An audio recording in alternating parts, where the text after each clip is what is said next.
8, 7, 6, 5, 4, 3, 2, 1.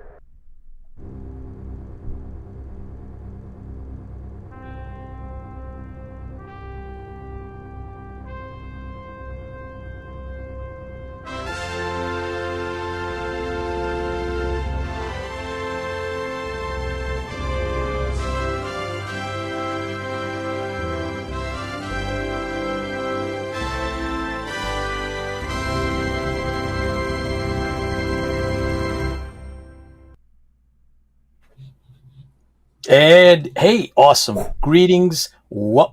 No. The surprised face. Do it. It works.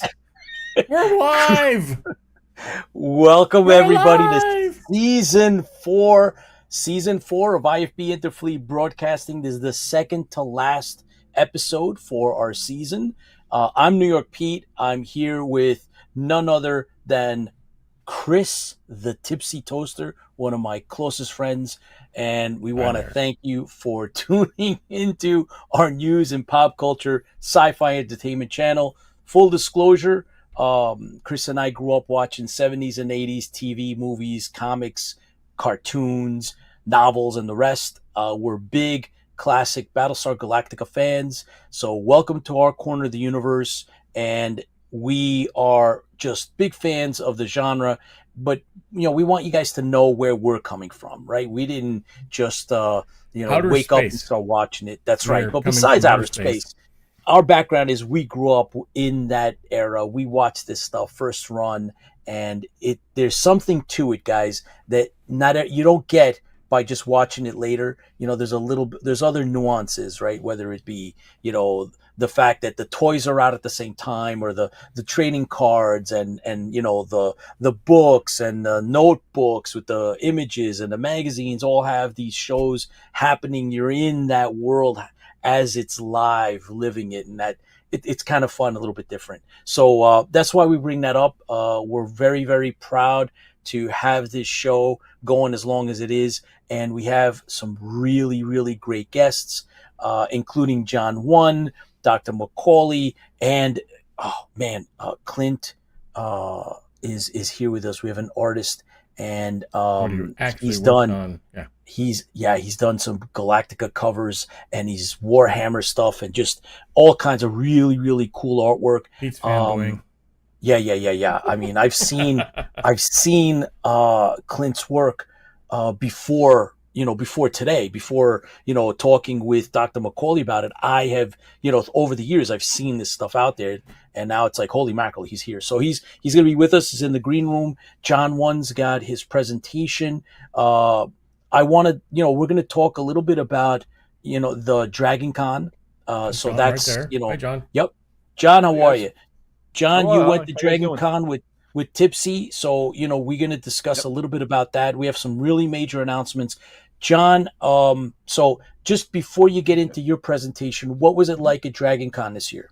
Oh, it was great this year. I went to the 50th anniversary of Wolverine. I saw a lot of the writers, Kubata, Ham, great. I went from that to mating habits of kaiju. I was all over the board. Wow. Okay, cool. We saw a lot of stuff. I met a lot of writers, a lot of people. Got a big list. I got some cool stuff. I got a really cool photos. book. Yep. Very well, good photo. I got tell you what, John. Book of Thrawn Ascendancy by Zahn. Oh, nice. That's first edition because he put the blue in it. Cool. Yeah. And he gave me a nice little autograph. Nice guy, cool guy. He doesn't do interviews, but he was very cool. We talked like 20 minutes, so it was a really cool guy. Okay, that's cool. All right. Well, John, since we have you on, let's toast to the fans. Tipsy, let's do two different toasts. Hang on, we got. You ready? No. No. Oh. No. So, you guys out there, I am actually, yes. So Tipsy and I, we're plugging our Merlin's Munchies Coffee Company small batch flavored coffee. We met them at New York Comic Con 2 years ago, and now we are affiliated. So if you use this QR Get your code, phones out, ladies and gentlemen, and use that QR code right there. That's and you right. too can have some Merlin's Munchies coffee. That's right. Which, And if you by the do, way, it's some really good stuff. we get a piece. We get a little bit of the piece. action to help. And you get you get some good coffee. Oh yeah, coffee's great. So that's what I have here with her. Yep. So tonight ready I am now? having. Yeah. This is my favorite, by the way, so far. Go ahead. Go for This it. is called. Hang on, let me get this right. This is called Bad Battle Royale.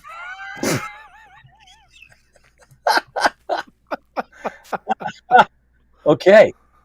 It is Nice. hazelnut, vanilla, and coconut maple. It's like 4 different flavors all in one. Flavors. Here we go. Time. So it's gonna break your taste buds. It is wow. amazing. And I got Okay. this one. I got the big bag because it was so good.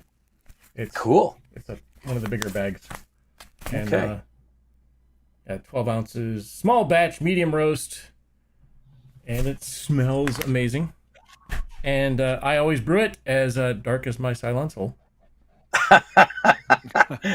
And so we get a piece of the action. So up front, right, you guys, if you use that QR code, it's going to help offset all of our operating expenses. So with that said, yeah. You ready? Drink from it? Drink from it. Open it up and drink from it. There we go.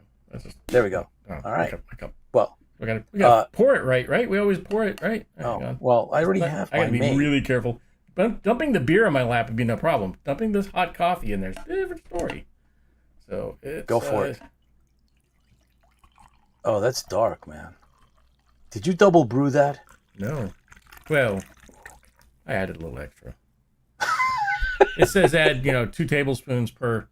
You did 3. I did. Yeah, I did. Well, I did. Oh my! All right. Well, So, to the fans. to the fans. We love you all, and it's important that we stick together because fans fuel the fleet, and of course the fans fuel the fandom as well. Wasn't for the fans, there'd be nothing. So, here's to you. We always we love you all. Fans fuel the fleet. All right. Wow, mine's great. I that's got the good. regular Colombian on this one. Oh, this one's This is excellent. yeah. This has got to be my favorite. I'm drinking it black, which means it's really good. Yeah. Do you want to quickly bring in our guests and have them toast the fans too? Sure, we can try that. Okay. Keyword: Try. try. And then we're coming right back to you, John. All right. There we go. Here we go. One Gentlemen. mug. Yes. Cheers. Cheers. And then To the fans. I am drinking. It's called the Professor Amber Lager. My wife's actually been really good to me. She hasn't got me any shitty beers this time around. Yeah. Let's see. She's been, unless she spiked this one. Well, hang Hey, on. Doc, So it Doc, looks you're like you're- drinking that. Hang on. It looks like you're broadcasting from a 1980s episode of Doctor Who. Yes. Some of the best episodes were in the 1980s. So I was, also, Pete, I was reading on being the Tipsy Toaster, reading on things you can add to your coffee. Yes. Yeah. So I heard this was pretty good. So Very good. Oh, cracking. so, Let's see how much you're going to put in there. Do you have a shot glass to measure it out? Yeah.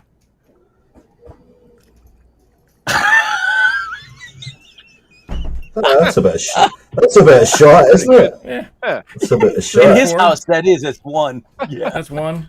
Oh, Let's see. boy. So now I can do it properly.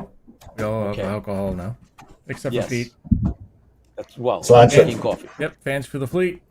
Fans Fuel the Fleet. Clint, thanks Fans for joining Fuel the us. You're welcome, guys. Oh my Outstanding. All right. So, God. That's Um, amazing. of course, you're going to lose it in about 2 minutes. Your eyes are going to glaze over. That's amazing. Wow. Yeah. Okay. Hazelnut, so, Doc, vanilla, coconut, maple, and rum.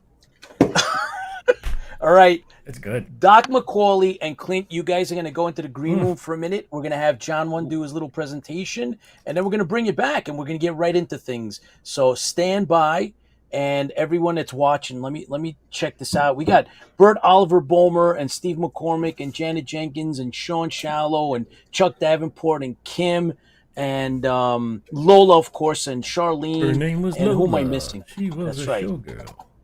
Let's see. Oh, Chuck's with us too. I said Kim already. And let's see. I want to say shout out to Scott Good. Glad you're doing okay, my friend. I think you're back home, which is a big deal. You asked us to mention early Dragon Con tickets are on sale. It's the cheapest you're ever going to get them. So if you're planning on going next year, maybe you want to jump on and get them now. So Scott, I'm glad you're okay. And so there's that plug. I know Scott's been a volunteer for many, many years. And so Scott, all the best. And here's to you. Susan's on. Hey, everyone. Hey to you. Okay, cool. And as you guys pop on, of course, I always like to say hello to you. So if, let's see, I'm looking and I'm covering IFB on Facebook. I know some of you guys are on YouTube and maybe some Twitch, and some of you guys are on the other channels. Twitching, and some of you guys are tubing, and I'm going to try to get on to YouTube. I'll pull up some of the other ones and make sure we do it. Okay, good. All right, so Chris, the Tipsy Toaster will cover those, and we got everybody. So cheers to everyone. Thanks for tuning in. We got a lot of great stuff to talk about. John One's got a really, really nice setup. His deck is full of all kinds of surprises. So, John, take it away. Yes. Hang on, John. All right, guys. Backpedal a couple of seconds there. Okay, now we're good. All right. Hey, everybody. Calling all the ships at sea and people on Earth. And WKRP in Cincinnati. That's it. All right. We tried the best episode of I think we're set Thanksgiving episode ever. Yeah, we'll find out in a second. Slideshow settings. Okay. There we go. There. Right. Drink it Settings, there. good. We're good. Dr. McAuley, I have a nice Irish What the heck is that? cream. Multiple infinities. Oh, no. We got to see The other that way. close. The other way. There you go. Hang on. Star 3. There we go. Oh. Multiple infinities. Artisanal brew works. And there's like Jeez. Irish cream. Artisanal. How do you say that? There we go. There we go. Right there. Artisanal. Boom. Artisanal. Artisanal. That's not one of them artesians, are they? No, it's Irish Tipsy. cream with rocks and chocolate in it. What? Tipsy, just Like take a- another a couple of nice swigs. It won't matter how you say it. Well, you remember That the old looks good. commercial? What was it? Looks good. The alcohol Olympia is- beer made by the artisans. Remember that? And then it's like, Made by the Atlanteans. it's something like, that's dang good beer. I'd shake them artisans' hands if they got any. Oh, I remember that. That's funny. That's funny, They got man. any. If they Oh, got boy. any. Yeah. Good one. All right. So, I'm dating myself there, but anyway. there was a lot going on at We're good. the con. I'm glad that it all went well.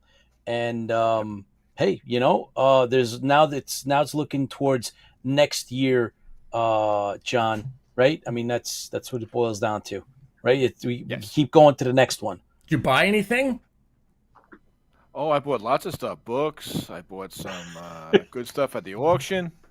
Hey. The two Right, you the did get some stuff at the Viper pods auction. came in, too. Yeah. Yeah, I got myself an ornament, but I was talking about the ornament, and I got myself a little light up light with vipers on it, and they came two of them. So I got one for two for both my sons. So it was good. So I got got something at autograph the auction stuff. too. I'll show later. Some really cool stuff. I had a good time. Hopefully, the military sci-fi track was, Light. it wasn't A that little good light this year, but Very that's light. fine. But hopefully we can help them out next year. Yeah, that's what I'm thinking. I'm actually maybe we can do some panels like AI or fighters, and maybe IFB can step in and give them a little hand. Cylons. The beginning. Yes, we would love to. We'd love to, Yeah, as we long would. as long as they they're open and they respect. We'll be there for them. So let's see. There's Gerald Green. Thanks for tuning in. We're gonna discuss the new game, right? So he's concerned about the Space Marine Part 2. for PlayStation. It's out. It's coming out next week.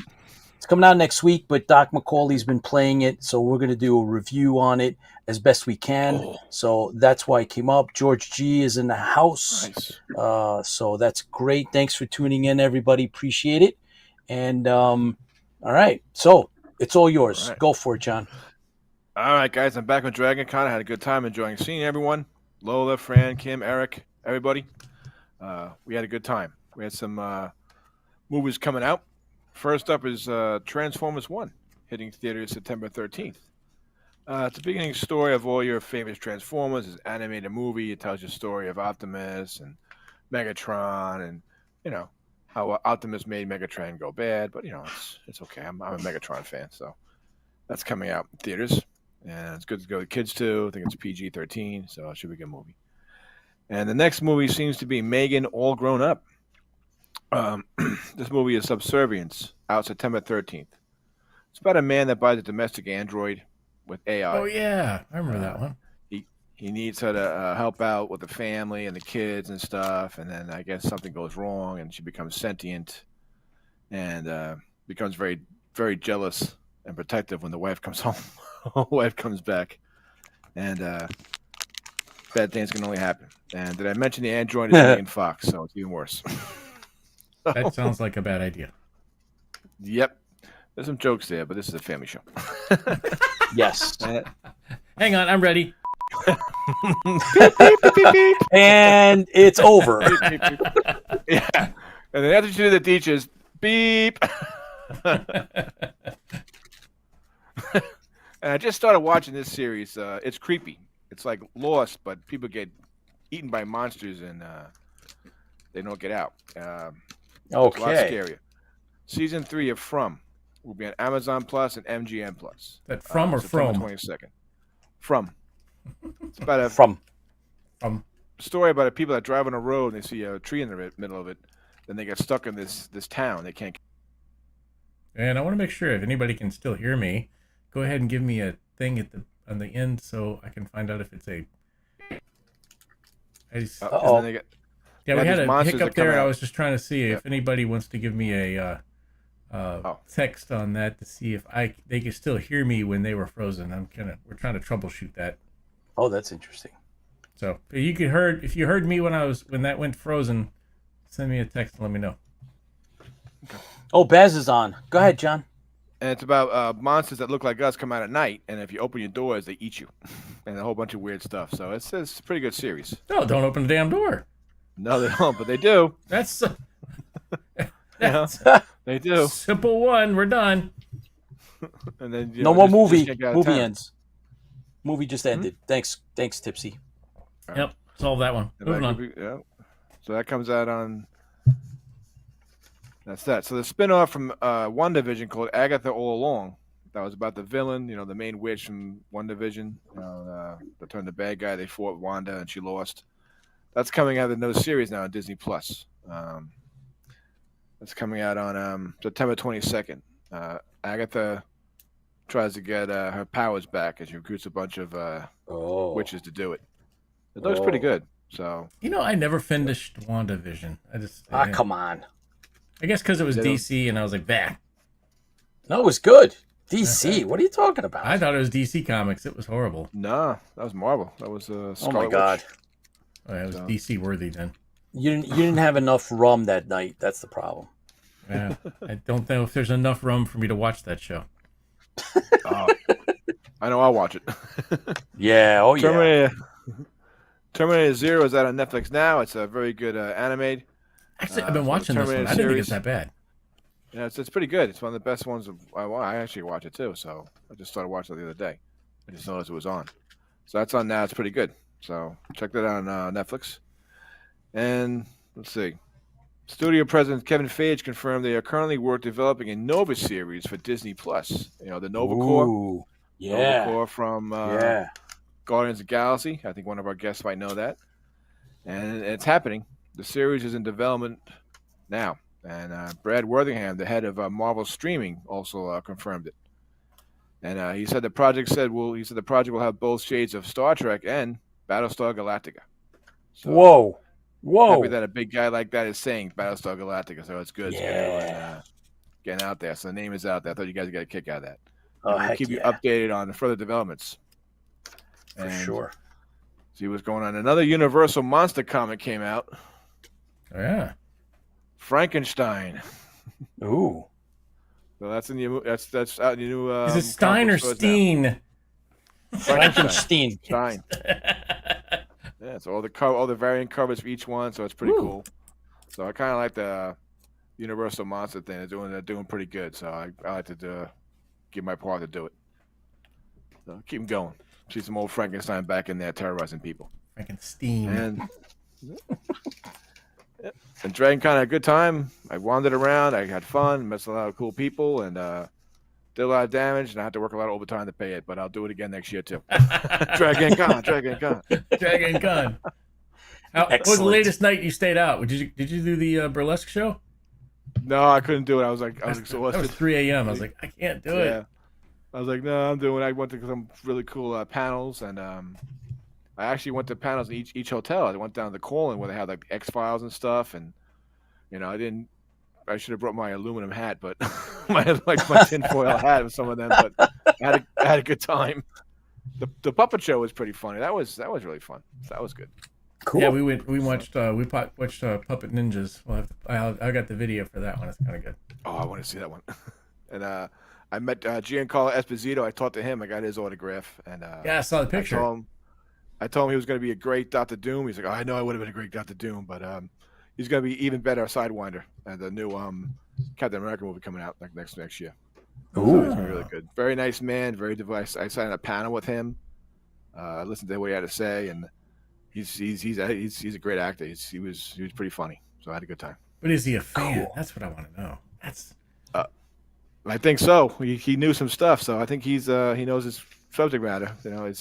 He's not doing it for the pay. I guess he is a fan. He likes it. He was telling us, and he was saying, you have something I want," and and he said a phrase from the boys. So, you're not a god. You're just bad business, and that was great. So. Oh, that's funny. Hey, Pete, check this. Panels are fun. Yeah, I guess oops, wrong one. Try that again. There we go. Steve McCormick. Oh, my latest was 3 a.m., but my kids were still out later. Yeah, mine were too. Stephen McCormick is quite the trivia champ. He cleaned up. He racked up last year's. I did the trivia at the thing, but it was 90% of it was the Orville, which I had no clue. Okay. Well, a lot of us Orville. It's hard to keep up on everything, but great. I'm glad that you guys were able to, bring it home, take care of business. I was just looking through some of the Captain Sean of the Battlestar Bulletin Board reporting for duty. Sean, thank you for joining us. Appreciate your support. Love all that stuff you're posting. So John, thanks for having a good time and doing a little IFB work, man. I did a lot of work, so we got some potential guests coming up and everything else. I sent you some too. We're doing and one confirmed. He's coming on in October. Cool. Very cool. And all right. And I have sent those dates that you sent me to.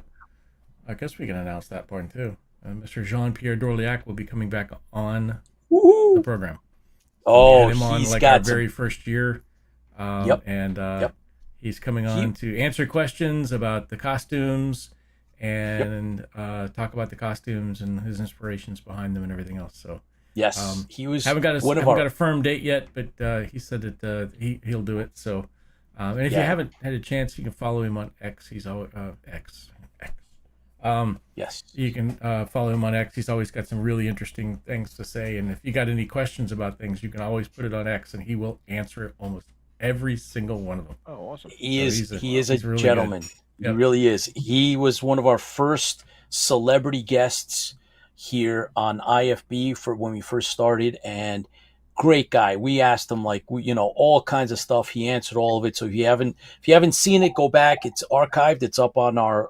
It's part of our archive on IFB.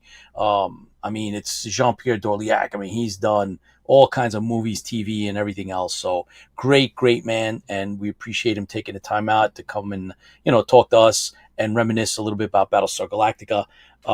John 1, thank you very, very much for everything that you do.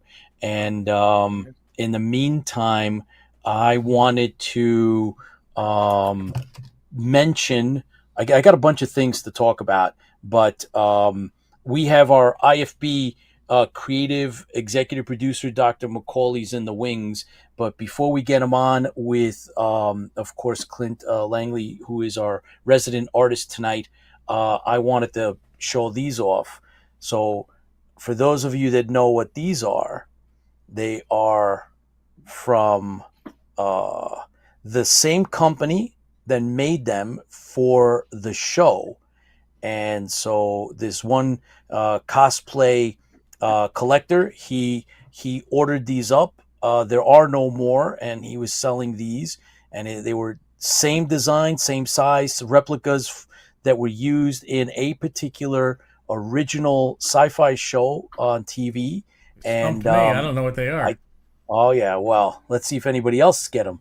Oh, Mediocre Modeler's on, Evening Fleet. Thanks for coming on, Mediocre. I know that you finally got, you rebuilt that engine and the mower and everything's good to go. So I'm glad that that's happening. So for those of you that love watching that kind of stuff, models and props and building and stuff, Mediocre Modeler is the one to go visit.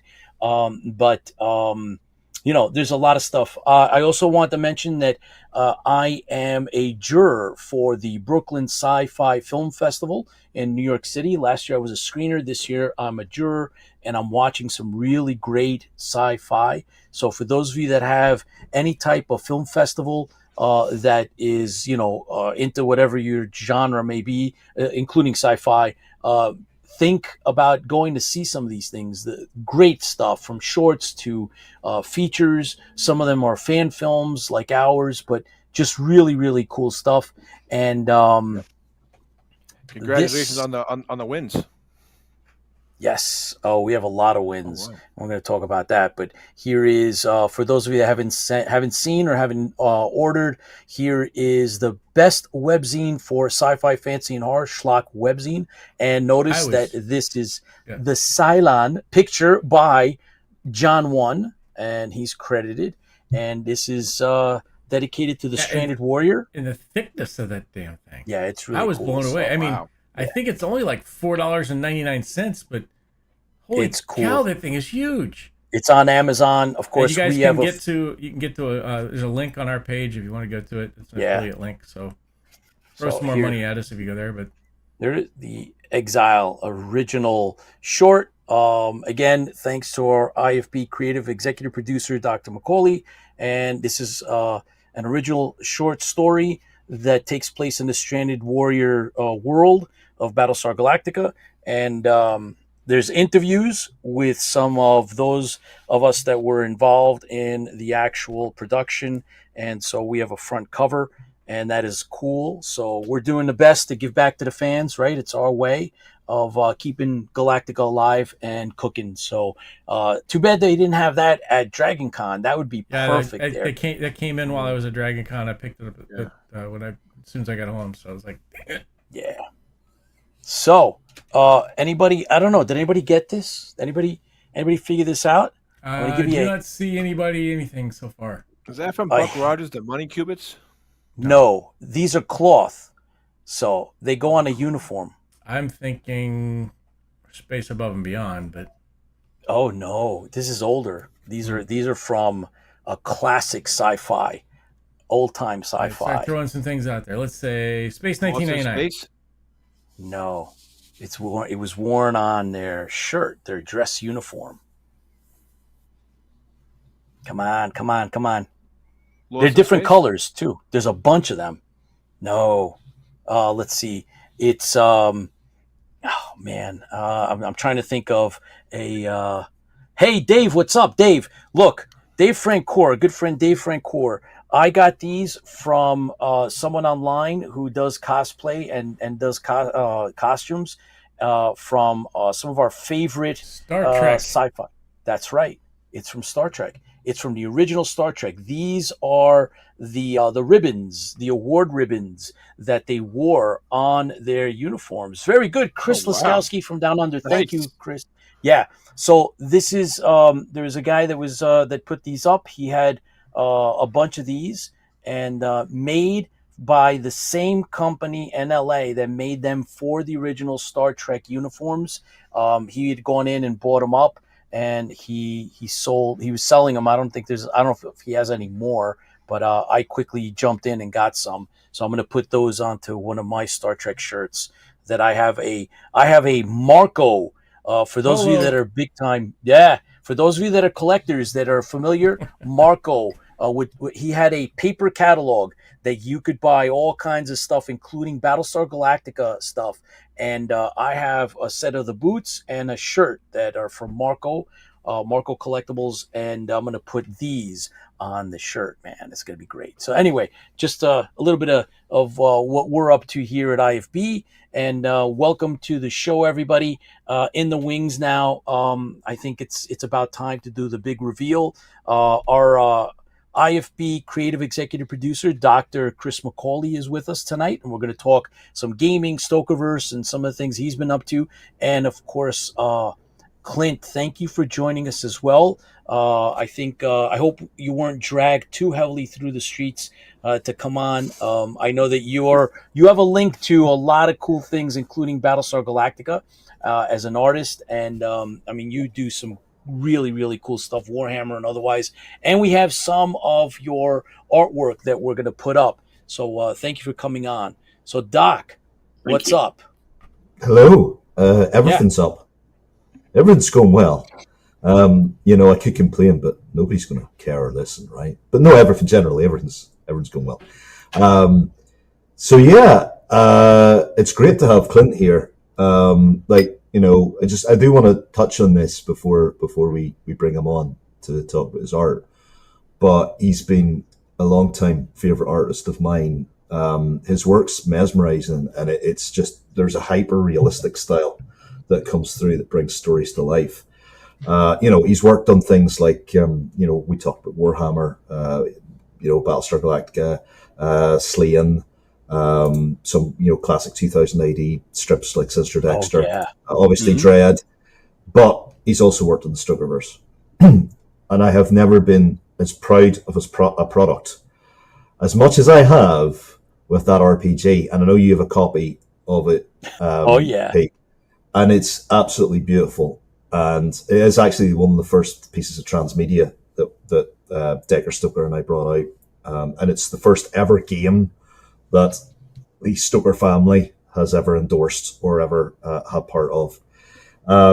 His work, in the Stokerverse just captivates that. It captures that sort of eerie sort of atmosphere and a very unsettling beauty as well, which was, fans of Gothic horror have been craving this for a while. And there's a sense of dread and wonder with the art that really draw you in. It's like my vision for the Stokerverse has always been this Gothic Hellraiser, and Clint nailed it. So, I just wanted to say this before we start chatting to Clint, but as somebody who is a fan of his work, throughout the decades, I've it was a great privilege to have him work on something I had done. So I just wanted to say that before we start talking to him. Very cool. Very cool. Yes, I do have that, and it is fantastic. So we are honored to have Clint on the show. So it's really, we packaged it all up because he's worked on the Stokerverse. He's worked on another franchise that we're fans of, which is Warhammer. And then, of course, at the very top of that pyramid then lies our love for Battlestar Galactica. And he's worked on Galactica as well. And we have some of the examples, and it's Cylon related. And so I'm sure that Tipsy Toaster is going to be especially tickled by that. So you got that? Tickle the toaster. Everybody likes to tickle the toaster, right? Just don't take a bath with a toaster. You don't know what might pop out if you do that.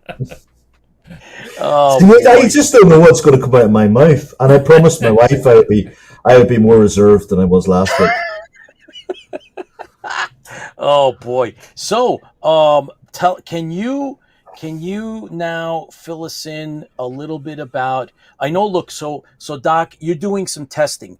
Mhm. Someone popped on our YouTube, and they were like, "What is this Space Marine stuff? What? How are you involved in?" I was like, "Yeah, Dr. McAuley is play testing the thing before it's being released next week, Well, and he's going to I've kind of been 2 3 1 2 3 check 1 2 3, trying to see if this is where it drops off, if I can still hear me. There we go. It dropped again. I'm believing this is vMix call because I am still broadcasting. Still vMix call. you. Okay, there I we're can back. hear you. there we go. We're There we back, go. I think. Yes. So what happened was Focus Entertainment, the publishers, they gave me a review copy. Yeah. Now the review copy was embargoed until yesterday, so I couldn't really talk about it. But I am very grateful for the team there, and I have it in good authority that very soon both you, Pete, and Tipsy may be joining me in the battle for mankind's superiority against the Tyranids. Tyranids. Yeah. Yeah. So look, the game follows the story of Titus. He was captain in the first Space Marine game that came out over 10 years ago, and now he's been busted down to lieutenant because the Inquisitors are a little bit worried that he may Ultramarine. be tainted. And He's an Ultramarine. he was an Ultramarine. You start the game and he's no longer an Ultramarine. Oh, what? He's still wearing his chapter colors though. But he's part of the Death Watch now. Yeah. He's been. So he's been. But that's the prologue of the game, and the prologue of the game you get to play through it, and it's amazing. Just hordes and hordes and hordes of Tyranids coming after you, and the gameplay it's a little different from the original. There's a big focus on melee combat and a massive focus on parrying, which takes a little bit to get used to, but once you get it, it's you feel great when you're parrying these massive Tyranids, and then you're getting back in with a chainsaw sword again, and then you're maybe finishing them off with a shot to the head. It feels a lot more skill orientated than say Gears of War. Gears of War is very much cover and shoot. There's a lot more going on behind the scenes with the game mechanics of Space Marine 2. So the campaign will last about between 6 and 10 hours, depending on what difficulty you're playing. I'm playing on Veteran. boy! I actually do find that fairly challenging. If I'm honest, you have to get used to the mechanics very quickly. And then there's 3-player co-op against hordes of Tyranids, and then there's multiplayer where you can play as the Chaos and stuff like that. Boo, Chaos! Horrible Chaos! Boo. Secretly, I quite like Chaos. But yeah, it's a fantastic game. Should you buy it? Is it worth the money? Absolutely. Please don't buy Star Wars Outlaws. Go and buy this instead. It's not great and it's not bad. Outlaws isn't great and it's not bad, but it's not a stellar game and it's not worth your money. Wait until it comes down in price. It's a very standard Assassin's Creed clone, but this Space Marine 2 is. If you like Warhammer, it's Steam, right? If you like, actually, it's on Steam, it's on PS5, it's on Xbox, it's everywhere except your phone and your toaster. But it is a remarkable game, and I love the fact that it just wades into the violence of the universe. But you still feel quite heroic as you're cutting all these creatures down. I don't want to spoil any more of the story, but you do get your own battle barge, and that's your ship that you can take between worlds.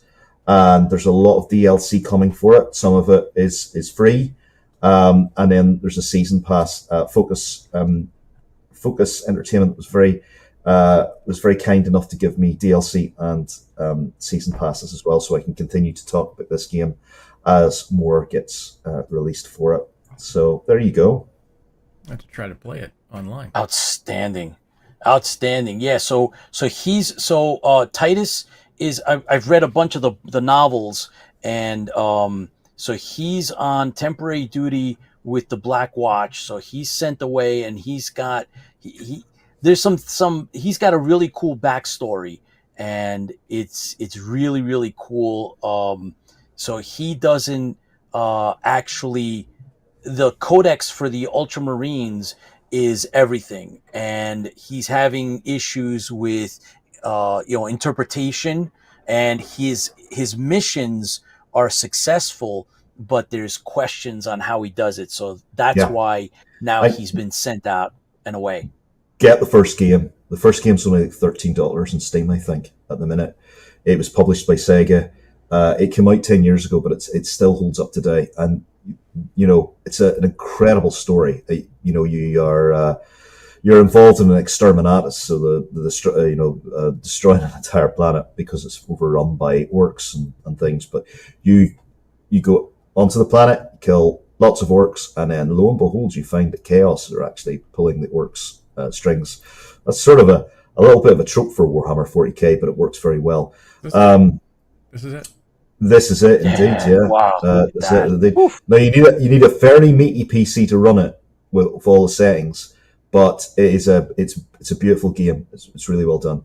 And in an era of gaming where games are failing very quickly, there was a PlayStation game that came out called Concord, and it was released last week, and now it's been taken off the shelves, and everybody's getting a refund because I nobody's saw playing that. it. Oh yeah.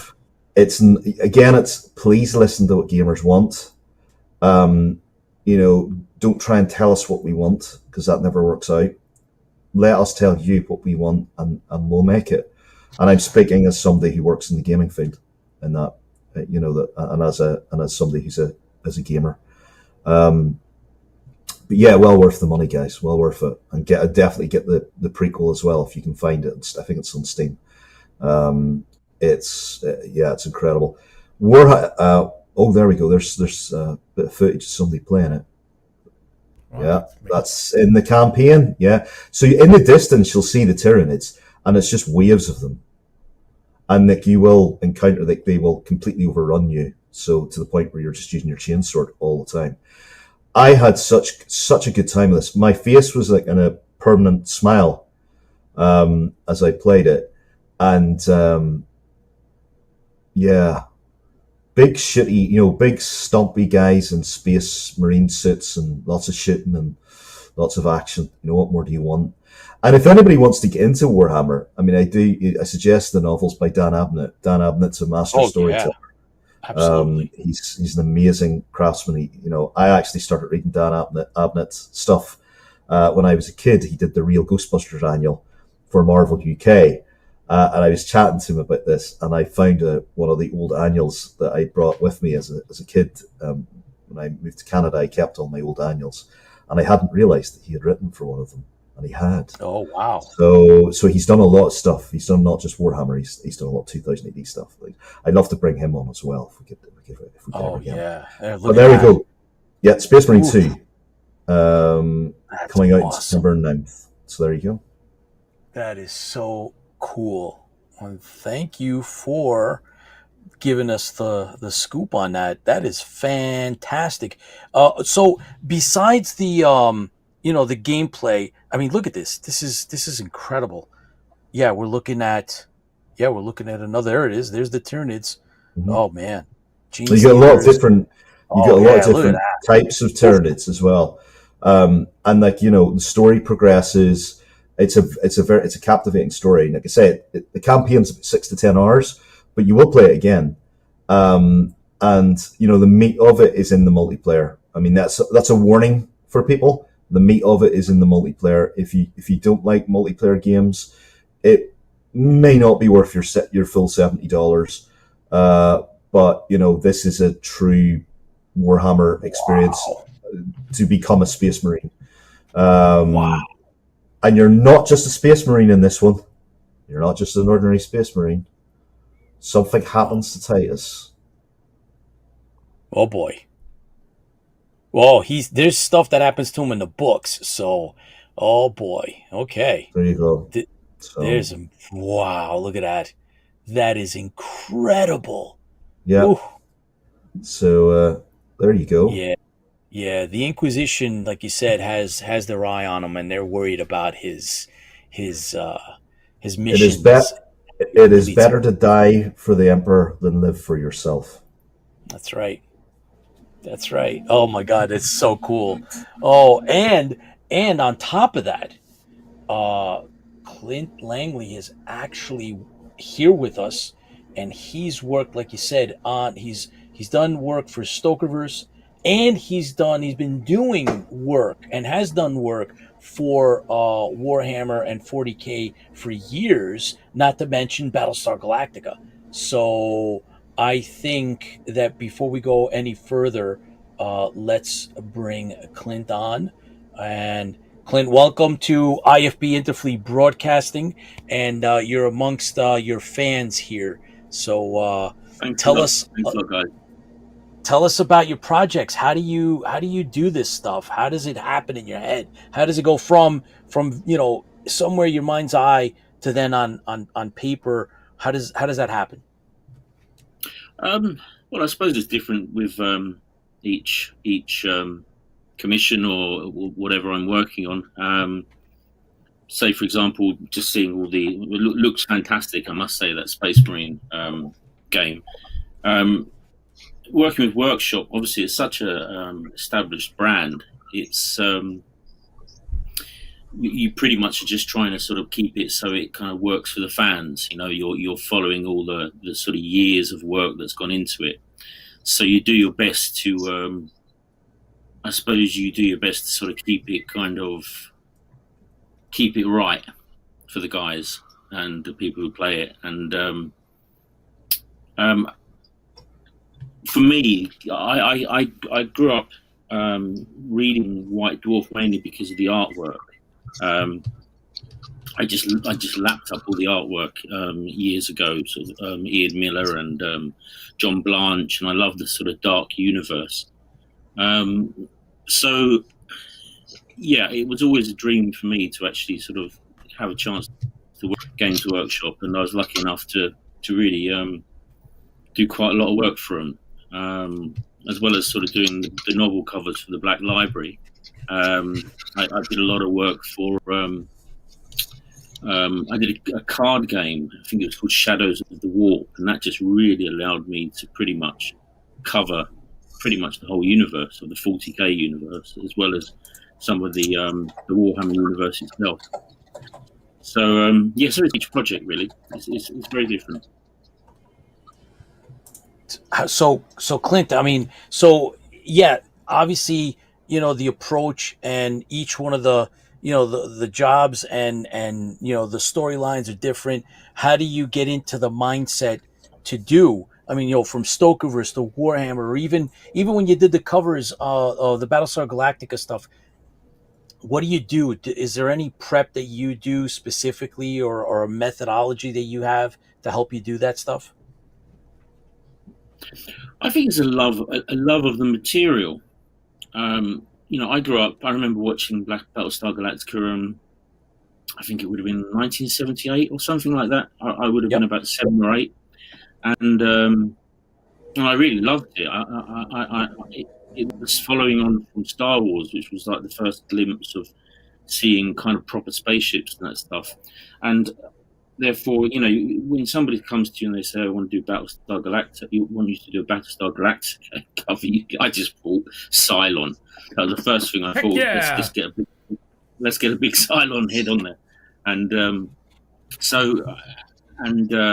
I suppose with Warhammer, it's just a joy to get a chance to work with all these wonderful different characters. 2000 AD is often you're working with scripts, so it's more like a storytelling kind of thing. More often than not, you're trying to create I suppose you're just trying to create the best image you can. Stokerverse was very different. That was very much more kind of going down a road of creating something which was more,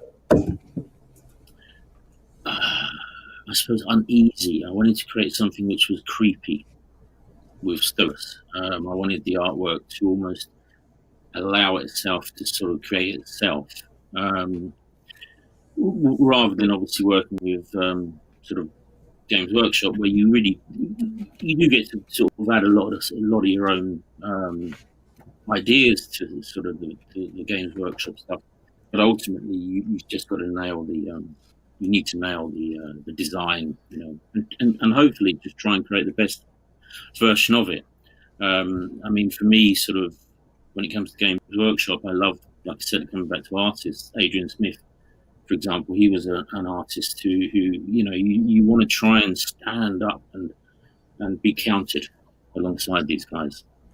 So I think that's the that was always the inspiration for me, was to try and kind of bring something to the universe which people would appreciate, and you're happy yourself, I suppose.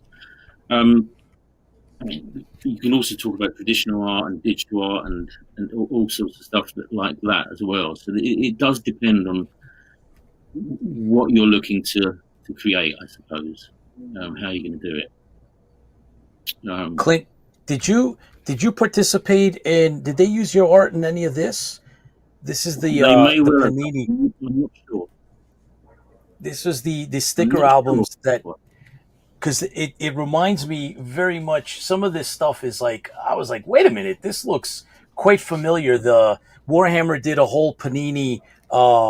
They did cards and stickers, and I saw some of this reminds me of your awesome work. I'm sure some of my artwork's in there. Yeah. It's, I mean, they used it on some of the novels.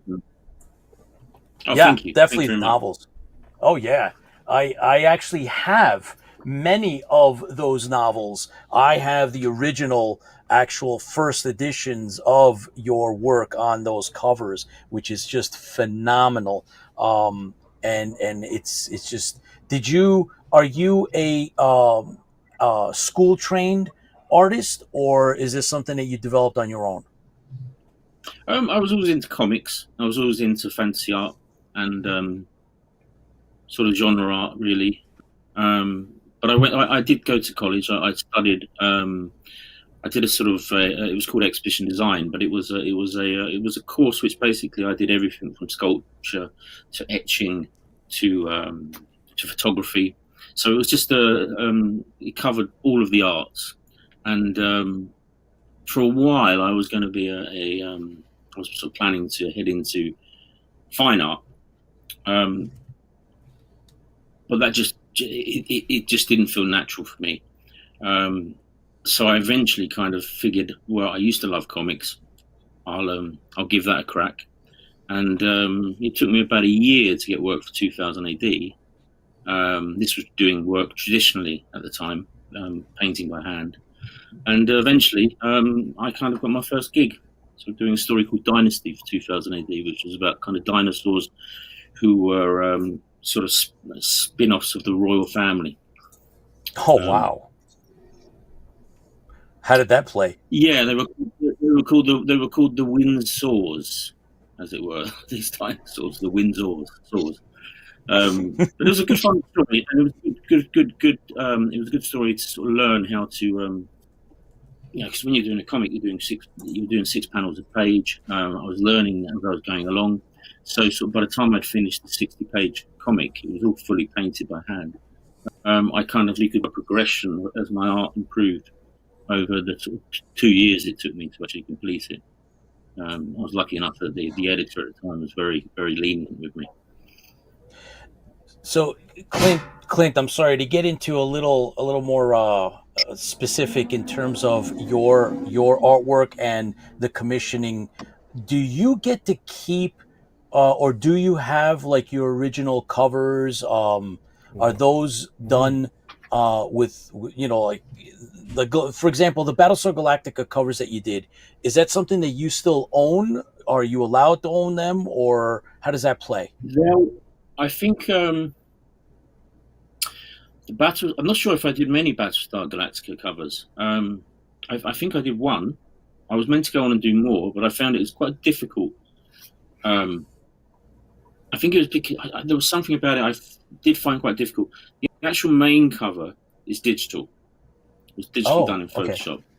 Okay. But I did also I think I did some quite detailed, I did 3 or 4 detailed sketches of different versions of the cover, which I think I gave to Dan Abnett because he was writing it. I believe. I think he was the writer on that one. Wow. So I gave him the original artwork for that one. Wow. So Clint, I think that's Alex or something. That one. What I was getting I think at, your stuff is all great, regardless of what area or franchise you're working in. Are you? I would, in my mind, I envision you doing an exhibit with your stuff. Have you done, or is that something that you aspire to? If you haven't, I've done some shows. Yeah, I've done a couple of shows where I blew up a lot of the digital art. It's large pieces. Actually, I've got one of those here.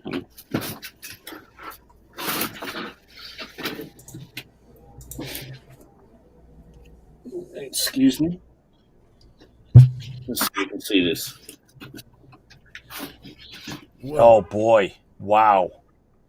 Yeah, see, that's incredible. That's insane.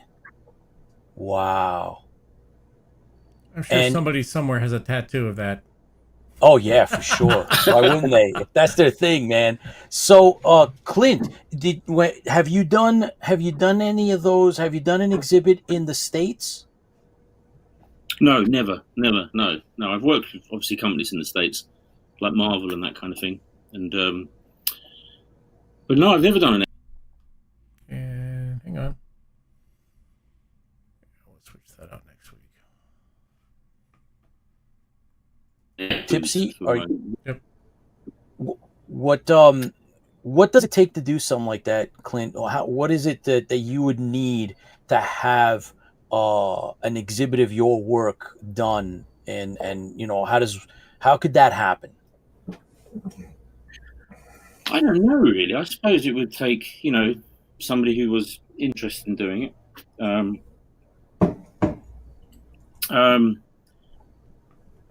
It's funny, there's so many things that you can do. It's just not something I really thought about. But I mean, if someone was to come to me and say, look, I want you to put a show on, I'd be more than happy to do it. So yeah, it's I suppose there's sometimes a copyright issue, maybe. I'm not sure about, like, for example, Marvel covers, whether they would allow you to actually do that. I don't know how that's. But I mean, I've produced so many different types of artwork over the years. I'm sure I could conjure up something. By choice, do you actually do a lot of science fiction? Is that something that, or is it the horror genre? Is there a genre that you find yourself doing more of personally, not on commission, but on your own? Yeah, I think I like fantasy art. I like fantasy art mainly because you don't have to draw skyscrapers. You don't have to draw cars. You don't have to do a lot of the more technically difficult stuff. So fantasy would be something which I think I can fall back on and really relax into. But I do like doing horror artwork as well. I mean, the Stokerverse was quite a unique project in its style. But generally speaking, I think if it's got a robot or monster, I'm all over it. Wow, that's some really cool stuff. Clint, do you do conventions at all? Because I don't think you've done a lot here in the States, if any. I came to San Diego 10 years ago, 10, 12 years ago. I did. Wow. I did San Diego for a couple of years running. I may have done it 3 years. I think I'm just trying to think. I think that is the only convention I have done in the States. I was doing some work at the time for a company called Radical, and they went on to produce a film which had Tom Cruise in it. I think it was called Oblivion. Does that ring a bell? Yep. Yes, that's a good one. Of course. Yeah, it's a good one. Wow. It was a really good film. I didn't actually work on that particular project, but I worked on a project called Hercules, which had I think it was The Rock. Is it Dwayne? Yeah, absolutely. That's a pretty good one too. Yeah. No, I did some concept art on that, and I was very happy. Did you really? Wow. Yeah. Oh wow, that is cool. Yeah, that piece there, which you just shown there of a devil, that's actually carved in stone. Wow. That piece. It's in my garden. It's cool. Very, very cool. Yeah. Oh, look at that. There you go. That's the Hercules art, yeah, I was telling you about. Yeah. The hair on that is just amazing. That's cool. Cheers. Thank you. You can almost make out the face underneath that the lion's the head. That's cool. Yeah. Awesome. That is phenomenal, Clint. Thank you so much for sharing all this and your time and this is a lot of fun. We here in the States would love to know when and if you have any projects going on.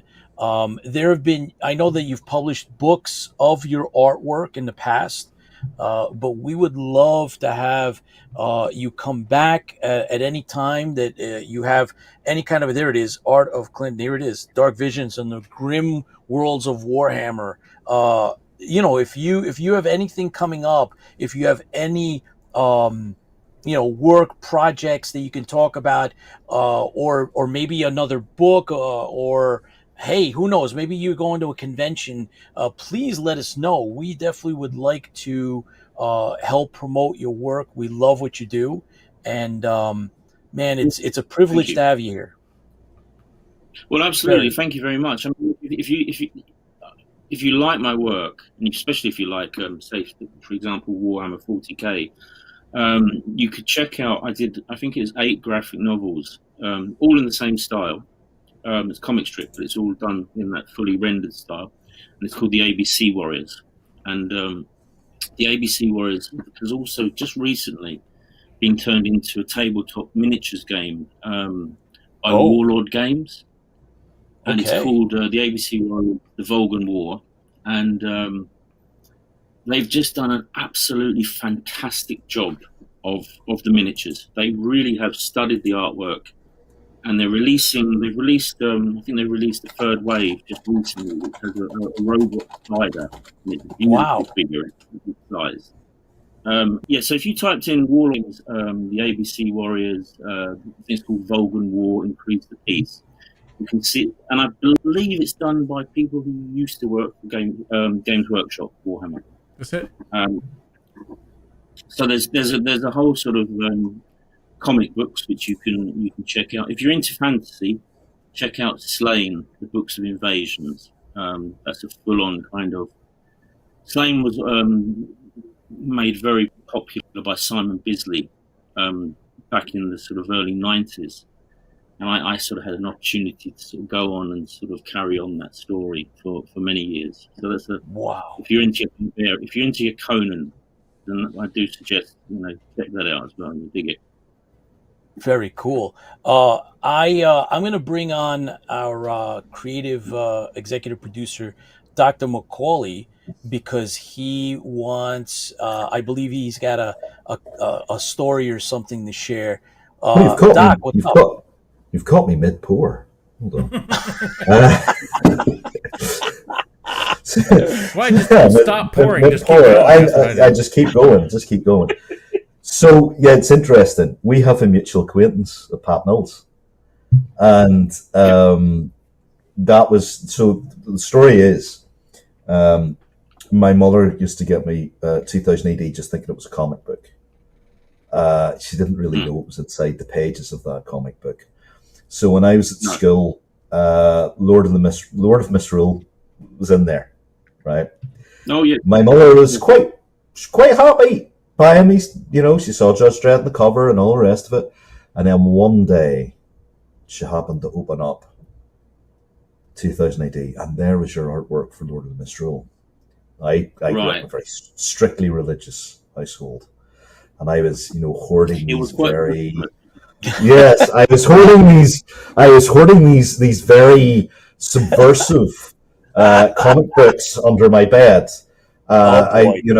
Actually, that was what it was. It's strange. Another story I'll tell you in a minute about why I started writing. But yeah, she took the comic book and ripped it apart, and she went on a mad spree and ripped up every 2000 AD comic book she could find. And now she had a job with the graphic novels because she really had to put her back into ripping those up. But she was disgraced. I found Slaying very captivating, and I didn't know who Pat was at the time. And then I fell out of reading comics and stuff until my brother-in-law happened to say, I have a lot of original comic books upstairs. They're all 2000 ADs from issue 1, and upstairs now they were in the attic, and they were in a terrible state. It was actually criminal. They were sort of tattered and all the rest of it. But I started reading these original comics, that were made decades before I was born. And I'm reading this stuff and I'm getting really captivated by it. So I start writing reviews of these comics. And there was a Facebook group I was in, and Pat was in there as well. And he was reading all these reviews, and he was taking love, and he was getting apparently he was commenting. I didn't know who the guy was. The person who ran the Facebook group got very excited because Pat was doing this, and then proceeded to tell me who Pat was, and I was okay. And then Pat brings me up on Skype, and he gives me an entire history of British comics. I think in about 4 hours. 4 hours. Wow! But it was Pat who was my first writing mentor. That he basically said, "Look, I think you've got something here. Why don't you try it?" And he let me write Finn for a fanzine, a 2008 fanzine. Apparently, he never let anybody write any of his stuff, any of his characters. But I tied Slane in. It was, and then it was that was the first piece I'd ever written, and then I tied in Slane with Finn. That Finn was a later incarnation of Slane, and he quite liked that. And then but anyway, that's sort of the anecdote that I know you worked a lot with Pat, so that was kind of the anecdote of who got me started in writing and what happened. Well, no, absolutely. I mean, I grew up. I think when I was 14, I started reading 2000 AD, and that was when Slane started, and I was just blown away by it. I loved Judge Dredd, and I loved a lot of the other stuff as well. And it was just such a privilege to sort of eventually, 8-9 years later, get a chance to actually work on that character, and especially after Glenn Fabry, Simon Bisley, such wonderful artists, who have contributed to the comic and who really kind of helped to sort of define Slane. So look, I mean, I've worked with Pat now on probably about 30 graphic novels. Even like a one a while back was called American Reaper, and that was a kind of science fiction cop story. So we've always collaborated together, and and he's such a fantastic writer. He's got such a unique voice. I mean, Martial Law. I think Martial Law is probably his most famous comic in America, isn't it? Yeah, I believe. it is, yeah. Yeah. I'm not sure if he's done much else for America. I know he does a lot for Europe and France. He did Spider-Man. He did Ravage 2099, and he told me this story where Stan Lee invited him over to Marvel. It was a really I haven't spoken to Pat in a wee while, but he probably won't mind me telling this story. But he had a great disdain for American comic books, and one of the things he said to me was, and I'm going to use a Battlestar Galactica term because I promise not to swear as much as I usually do. Yeah, right, okay, we were ready for it. I terrible. The last couple of episodes have been terrible. My wife's been giving me grief for it. But yeah, it was basically, frack superheroes. He hated superheroes. He hated them with passion. He believed that they were a CIA secret project or something. I think he told me once day. But anyway, he did, honestly. But anyway, he had been invited over to Marvel, and he went over, and Stan was giving it all that, and sort of doing the whole this thing about 2099 series. And Pat put his feet up on the desk and pretended to go to sleep during the presentation. Whoa. And Stan was like at the end of it, because he was pitching Ravage, and Ravage was this quite strange eco warrior style comic, and it wasn't doing very well. And Pat just then, sort of when Stan finished his presentation, Pat waited a minute, and then I think he had a hat on, he tipped his hat up, and he said, so basically, you've got a terrible, and I don't think he used that word, terrible comic strip, and you want me to make it better. So that's what he did. And well, the first thing he did was he ripped off Ravage's arms and put these biomechanical arms with cannons on them. And that was kind of his MO.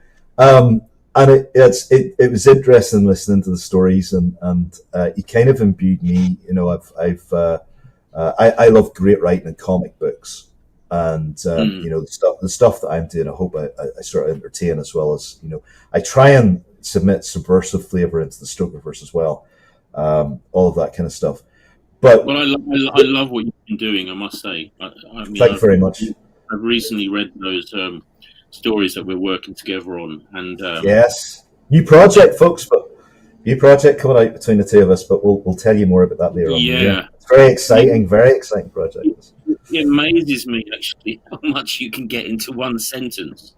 It's really a really fast way, and I love it. It's very exciting. Thank you. That means a lot to me, because you see, as a writer, and I say this whenever, because I've had the privilege of working with you, working with Glenn, working with Staz. All I have when I write, is words on a page. I've got the script, which you read through and you can maybe picture in your head. It's rather anemic until you get artists involved, and once you have an artist involved, that's when the script takes life. And there's some moments when I was, because Decker doesn't read comic books or anything like that. He's really new to this world, but I remember showing him your artwork, and I think that the Stoker family were a bit, there was a bit of trepidation about the games and things like that. And when I showed him the artwork, he was like, you get the beeper ready now, Chris. You ready? he was like, holy fuck, that is incredible. What the? I think he used French. Because it's a literal quotation. I think that will be okay. I think we'll be okay. It's an actual quotation. It's not me saying it.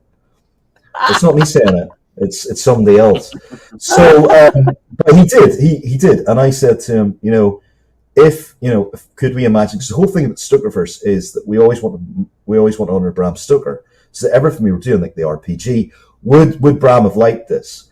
And the fact that Bram was the theatre manager in the Lyceum, and that he was in charge of actors, and an RPG is basically getting people to act out roles and to live this environment. We knew that. I knew that was where an RPG really had its strength. But he said this would be incredible, and I said, well, what do you think? Do you think Bram would have liked it? And he said to me, he pointed out several pieces, especially actually your Dracula and the holding of the baby and all of that sort of stuff, and the fourth bride. So the whole thing, this was incredible. You're the first person to ever breathe life into the fourth bride. No, so you were the first person to ever do that. So Bram Stoker wrote, you know this, Clint, but Bram Stoker had a lot more stuff that was in the original novel of Dracula that was pulled out. There are over 120 pages that were pulled out of Dracula that Decker and I have, and this is what the basis of the Stokerverse is, bringing the true original Dracula back. And he had, now they weren't called brides, that's kind of a Hollywood term for it. They were weird sisters. They were called the Weird Sisters by Bram Stoker. We don't know what their relationship was to Dracula or anything like that at all. But there was a fourth one. And I was given some notes, and then I sort of fleshed it out into this quite demonic woman who was taken as a pregnant lady because Dracula was actually quite obsessed with how he wanted progeny, he wanted children. Whenever Decker saw that, he said that's exactly what Uncle Bram would have wanted. So there you go, mate. You know, and you were the first artist to breathe life into that. So there's a lot of things. I didn't want to. I suppose I didn't want to do sort of Dracula in sort of how we've seen it in so many other movies before. I wanted to. I wanted the artwork to be creepy to the point that sometimes I wasn't actually sure whether I thought it was any good. So a lot of it was done very late at night before I went to bed. Wildly grabbing pages. I still have a lot of unfinished artwork which never made it into the book. And one of the things which I did very early working with Mark Rapson is I would do loads of unfinished sketches and I would throw them all on the studio floor and take a photograph of them. And all together, they just looked like this madness. And that's what kind of really I saw those. Drove me. Did you? I saw those, and that actually, because I wrote the majority of the core book, apart from the skills and rules and a few things. But there was, whenever I saw that triggered something in me about a particular character that I created. He was obsessed and mad and actually was based. And please don't take offense at this. On you, there is an actual artist character in there who is obsessed with the darkness, but obsessed with trying to find the truth within the darkness. So whenever I saw everything scattered, and we didn't know each other at all. Like, this is actually the first time we've really talked to each other. But I started to imagine this person who was very driven, by dark images, very driven by trying to find the exactness of the feeling and the emotion within the darkness, and to reach into the dark void and bring something out. So that was the character I based. Yeah. That's kind of the idea. The idea was almost to sort of, rather than become an illustrator for the book, I wanted to become like I was some mad absinthe swilling artist of the period who was writing down, scribbling down pictures of who that person thought was Jack the Ripper, or what monstrosities and abominations were kind of roaming the streets at sort of the end of the 1800s. And also, I remember I picked up an old copy of Bram Stoker's Dracula years back and read it. And I was, because I love all the movies. It doesn't matter whether it's Hammer Horror or Francis Ford Coppola's movie. But I found actually it was the book itself is extremely dark. It's extremely dark. I mean, there's quite shocking moments in it. You just think, really? Did he actually write this back then? Yeah. But that's what makes it, I think, stand out and still kind of to this day, you know. Well, now your art is driving my work and your collaboration that we have within the Stokerverse. So it's really you know, I'm writing all this stuff because I can see things in your artwork that's extremely powerful. But there's a very interesting part in Dracula. And when I wrote Voices of Dracula, I think Pete's listened to that. Yes. The part where, you know, people usually classically, you know, state it's erotic where Dracula takes Mina. And I remember talking to Decker about this, and Bram Stoker did not intend that to be erotic at all. It was supposed to be extremely horrific. So, you know, you just imagine Dracula's in the bedroom, Mina's there. He's taking a very long, dirt-encrusted fingernail. He cuts open his breast, and blood and pus start to pour out because he's half dead. He's a half dead corpse. And he takes Mina's head and he slams it up against his chest. And it's this form of unholy communion, the mixture of the blood and the pus that's pouring around the face. Then the band of heroes kick the door in, and he takes her head from his chest and basically shows the band of heroes the mess on her face. And he leers at Jonathan Harker as if to say, "Do you want her now?" And flings her from him. Now, the act of heroin with Jonathan Harker is that that's his wife, and he loves her, and he runs straight to her. And a lot of people don't realise that in the book. He runs straight to his wife. And that's an act of defiance against the evil of Dracula. I mean, I try and explain to people that, you know, Bram created this incredible villain in Dracula, but he wasn't the good guy. He wasn't the guy he was an out and out, you know, sociopath. He was, especially when you start reading the notes and the actual elements that were taken out of the original book. But that's the stuff that what the Stoker family and myself are trying to bring back, and you're contributing in a major way in that. Is that sort of remove romanticism of Dracula in a way? That the romance element came in through Bela Lugosi, because Dracula was seen as completely unfilmable. They couldn't film it. So what they did was they softened it a lot for a female audience. So they brought in the eroticism of the vampire. Now, you can detect that there are aspects of eroticism within Bram's book, but the reason that vampires have an oral fixation is that they have no use of the phallus. And that's part of the whole psychological aspect of a vampire. And that's how they reproduce, is through it's very Freudian, but they reproduce through the mouth and all of that. That's because the phallus doesn't work. So I went into this real deep dive into who Dracula was. It's a bit like whenever I'm working on Doctor Who and doing Davros, I can pretty much hear the character, and it's a fascinating process. And that's why whenever I looked at your work, I could tell that there was a lot of depth there. It's not just somebody who comes up with an idea and sketches something or draws something. And I know artists who do that, and there's nothing wrong with that. But with your work, there seemed to be an incredible depth within it. Like the Stokerverse stuff, it just blows. I've been showing Decker the new stuff, and especially something you showed me yesterday that I talked to you about, and he just said, "Yeah, that's it. That's exactly what that would be." And I was okay, great. So no, I wanted to pay tribute to your work in the Stokerverse, because we have been bringing, in the last 3 years, we've been bringing back the original Dracula, which has never been seen before. There's versions of it seen in films, versions of it in comic books, but we are bringing back the original Dracula, and we want Bram's vision and original work to really start bleeding through in different media. I think this is kind of my life's work now. I didn't expect it, but it's kind of my life's work, the Stokerverse. So just whenever we're together, I just wanted to pay tribute to your work and that, and really honestly tell you how much it means to Decker and myself. Oh, cheers! Thank you very much.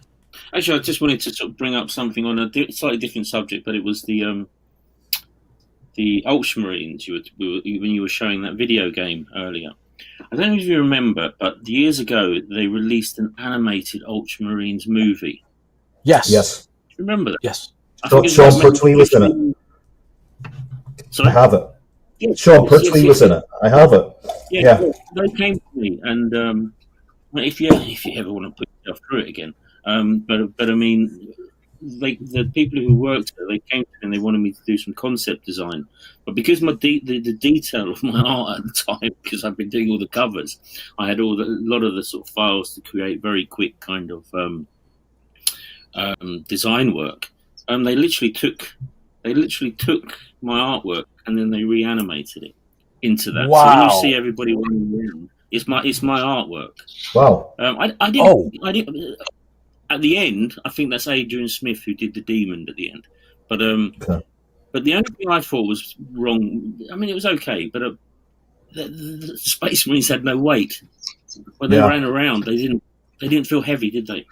It wasn't, and there wasn't the shoulder movement.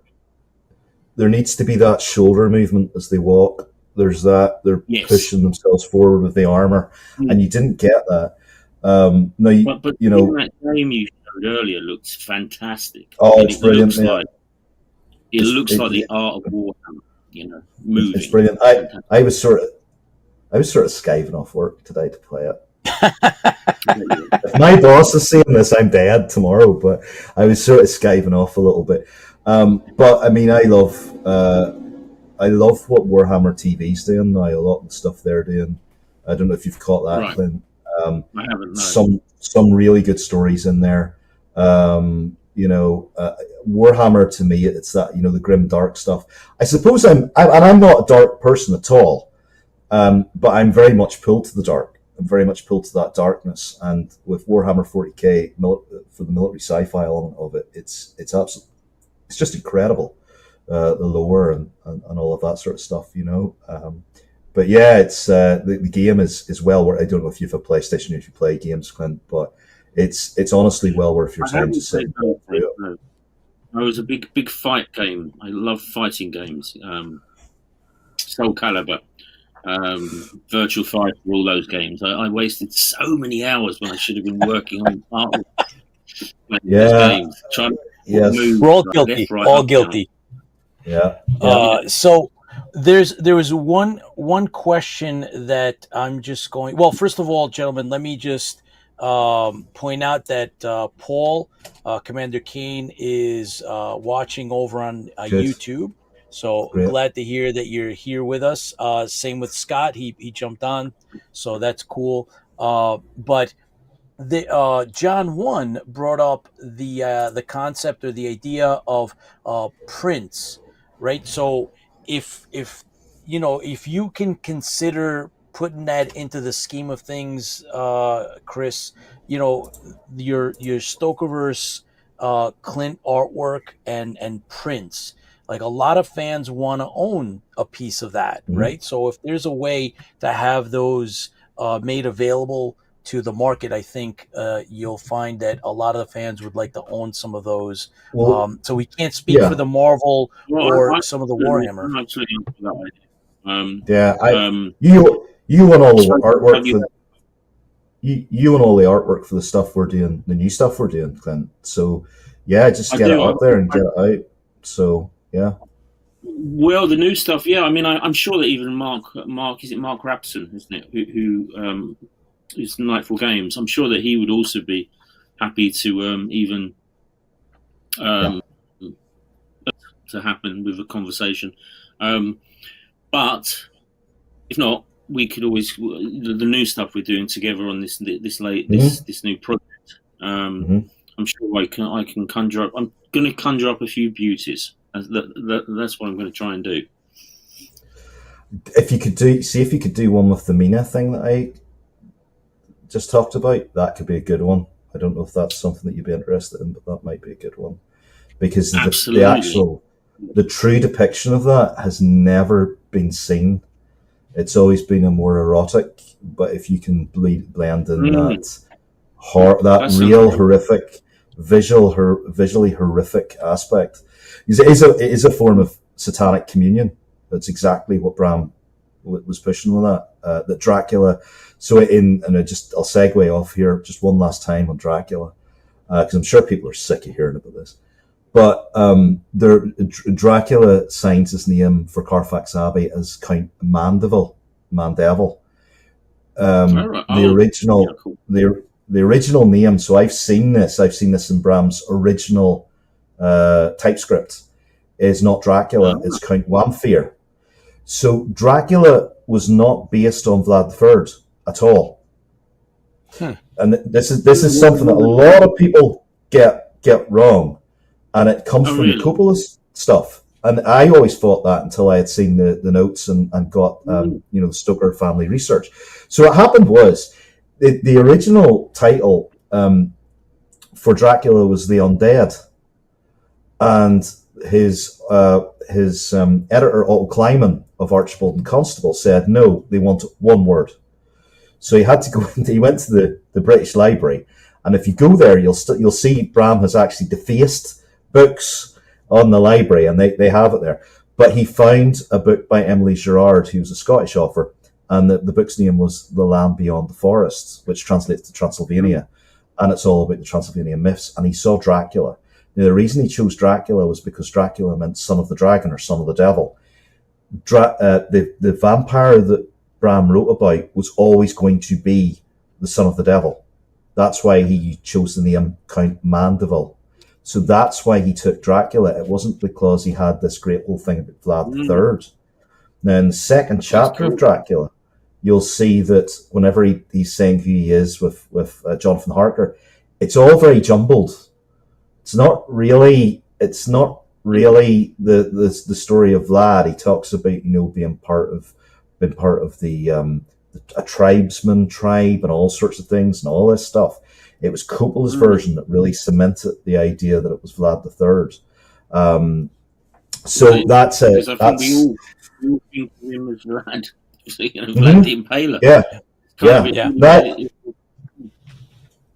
he's been many things in the Stokerverse in the stuff I've written. He's been Longinus, who was the soldier who pierced the sword to save Christ.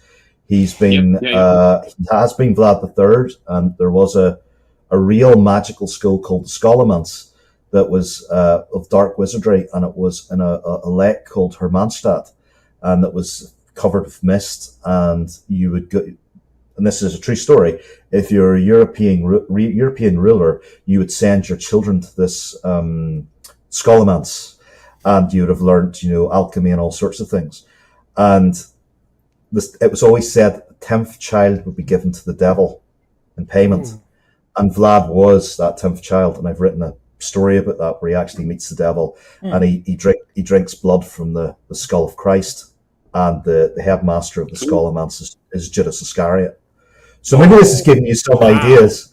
So the Scholomance is actually the place where Satan fell to earth, and that's why it's there, and that's where it's. So this is all part of the mythology of the Stokerverse that I've been. One of the images I did in the Stokerverse role-playing game, which is one of my favourite images, it's a picture of kind of down the bottom of a well. Do you remember that? The devil was there. Yeah. And I think it's actually a fluke I didn't do a picture of Vlad the Impaler, to be honest, because you wouldn't like that. No, we've explored it that he might have been. I mean, there's been influences with Vlad. There's definitely influences, because whenever he picked the book up and he started to look at Dracula, he's obviously taken the fact that Dracula was the ruler of Romania, was in Transylvania and all this kind of stuff, right? So he did take parts of that, but the original core of Dracula was strangely based on a famous actor as well. Now, the preface for Dracula is Bram said that Dracula was a true story, that he knew everybody in the novel. This is the original preface. Decker talks about this at length in some of the interviews that we've done together. But it was Bram said it was a true story. When he explained to his editor that it was a true story, Otto Kleiman just said no, and that was why he ripped out 120 pages of the book. Wow! But every character in Dracula is based on a true person that Bram Stoker knew, and we know who Dracula was based on, and we put that in issue 2 of Dracula Return. That's why the comic. That's not really a comic. That's probably why the book works so well, that you do read it and you think, is this a real account? That's what it does so well. Everybody has a different voice, don't they? And I think it's very powerful. That he's basing it on people he knows. Mm-hmm. They're very clever. Well, you're part of that legacy now, my friend. So there you go. Well, and it's interesting because you obviously the layer of the white worm into it as well. And it is. I mean, I have a soft spot for the movie. I'm not sure many people do. It's not bad. It's actually fun. I mean, the bit at the end was good. The bit at the end with Capaldi was at the end. It was like, okay. Yeah, it was one of those movies which I remember watching when I came back from the pub when I used to go to college. It would always be on like one of the satellite channels. Here's the slaying link. Here's the slaying link to Lair of the White Worm. Isn't it? Yeah. Yeah, it's exactly who it is. Yeah. And that's where Halloween comes from. Samhain comes from the worm. So, we have that sort of, but that was what Bram was trying to bring out. And that was the last book that Bram wrote before he died. He was very ill during the writing of the book. And that's why when you look at it, it's not the same as Dracula. But Decker and I we're piecing that together again. That's actually one of our big works that we're doing, is looking at the Lair of the White Worm and piecing it together from the Celtic origins and all that sort of stuff. I won't mention anything more, but I mean the last story in the batch you sent me. Yeah, I have to say my eyes when I saw it. That makes me happy, mate. Thank you. No, that's because you've worked with people of incredible caliber. And like, I'm a new kid in the block. I'm fairly young. I've only started writing about 4 years ago. I'm very honest about that. I've written it 4 years ago and stuff. So, I'm a new kid in the block. And you guys, like yourself and Glenn and, Staz and all these other guys who are legends, sometimes I do worry about if my work is actually, this is a very candid moment, isn't it? I sometimes worry if my work is up to snuff, but it's great to hear that. So thank you. No, I like I said, I was reading it and thinking, wow, this is really rocking through. And I thought to myself, there's a few, and I'm not going to say much about it because I think we'll probably sort of talk about this another time. There's a few of your stories in there which I actually may discuss with you whether we could actually turn it into a strip. Yeah, I'm up for anything. Rather than a script, we turn it into a short comic strip because some of them just lend themselves to that kind of imagery. But we'll see how we get. But I tell you what, one thing, again, on a different subject, coming back to the Battlestar Galactica thing, I remember loving, was it one season or 2 seasons? Well, it depends on who you ask. Depends on who you ask. Controversial. 80th second season, I'm not so sure. I don't know. There was one I remember coming back to, and it was I think it was very kids sort of orientated. That would be 1980. That would be I call it Battlestar Galactica, the after school special. Yes, that's 1980. 1980. You know what? I think that was the point which I just thought, no, even at the age of 10, I thought I can't be doing with this.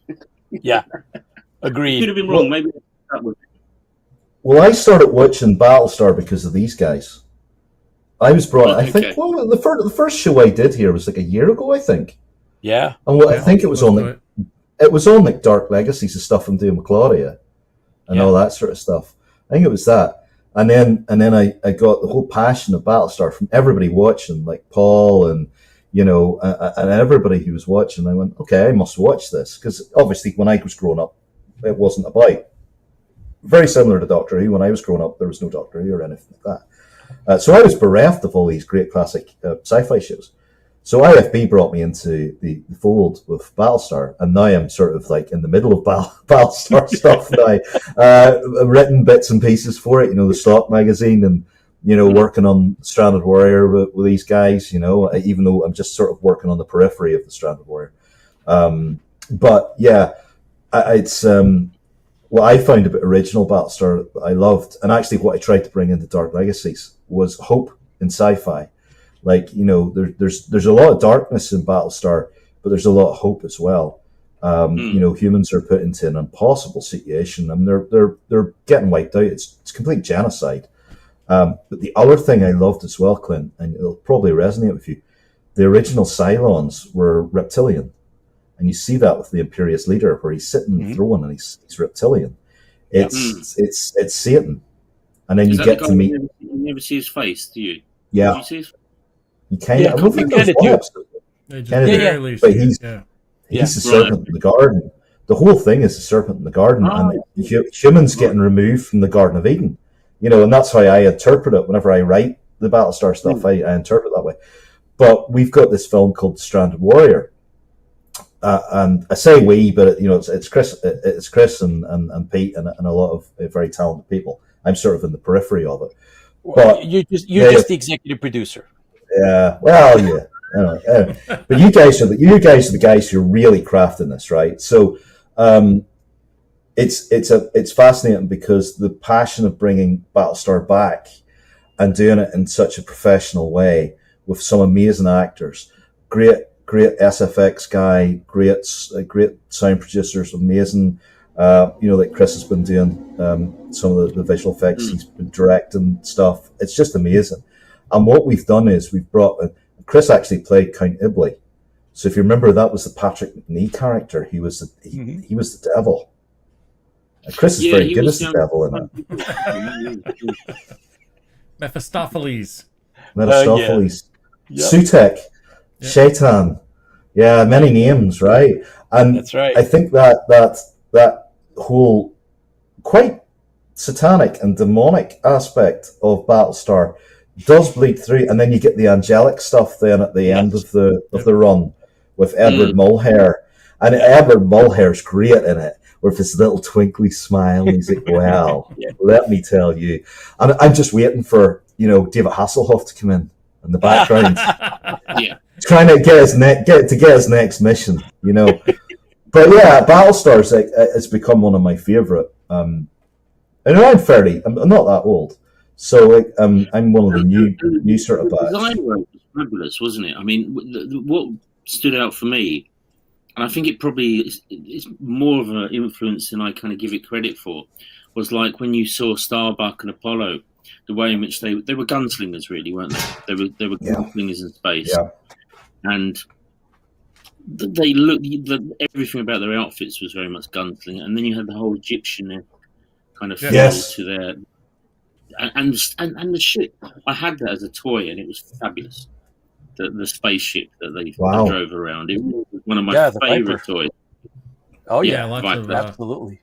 Lots of Egyptian and I think there's a lot Greek influence. Greek, a lot of Greek, a lot of Egyptian. I think there's a lot of There's no Irish though. There's no Irish. We need to inject some Irish. Yeah, it was a lot of ambrosia. There was plenty of lots of drinking imbibing. Going on. Yes, so that was part. That's the Irish. There you go. Wow. The Druids are present, but again, Clint, thank you again for coming on. We appreciate you taking the time out, and Dr. McAuley, thank you for bringing Clint. And thanks for having me. Yeah. This is cheers to you, Clint, your work. We love all the things you do, and hopefully onwards. Cheers. Thanks a lot, guys. Cheers to you, Nate. Cheers to you guys. So all the best, guys. Yeah. Thank you very much, Clint, and we look forward to having you back. We have a couple of you saw that, right? The bottle just that's what he's been doing. Okay. All right. Enough. Good for you, Chris. Tea. It's really just. I ran out of coffee. There's this. Oh, did you get that laminated? Yeah, I made one. Wow. I don't fool around, man. Come on. Yeah. Wow. Okay. Look at that. Yeah. And this is not even. You got to get me like a really good, a high res version. But I did it all. So he can have it tattooed on his butt. Well, this is. I'm really proud of this one. Like this is our ultimate Battlestar Galactica quiz book, and I'm really proud of that. And the fact that Lorette got involved, so Cassiopeia herself, and she provided questions for us. Mm-hmm. It was just it's just amazing to be a part of this. That may not. We may have more in the works. But we've been discussing this, more book products in the works. Mm-hmm. But this will be available on Amazon. So it's the 5th today. I believe this time in a month it will be available on Amazon.